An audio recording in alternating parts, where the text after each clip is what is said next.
Aba, may nakiramay na agad sa pagkasibak ni General Turi. Ayan o, si Dilema. Putang ina. Hayop. Nalulungkot si Dilema.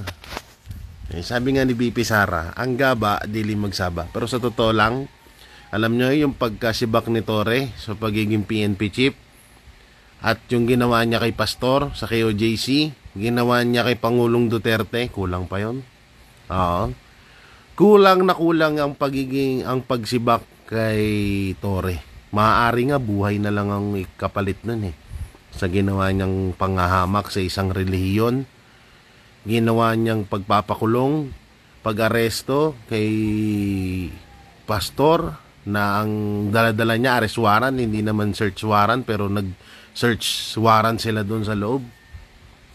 Yung ginawa niyang pangbabastos kay dating Pangulong Duterte, nakakalad ka rin niya pa. Alam niyo, sa totoo sa kulang pa nga yan kulang pa yung pagtanggal niya sa pagiging chief sa PNP. Kahit nga siguro tanggalin siya sa pagkapulis kulang pa rin yun. Oo, siguro magiging satisfy na lang ako pag sa oras na mamatay si Torre. Yun, satisfy na ako dun.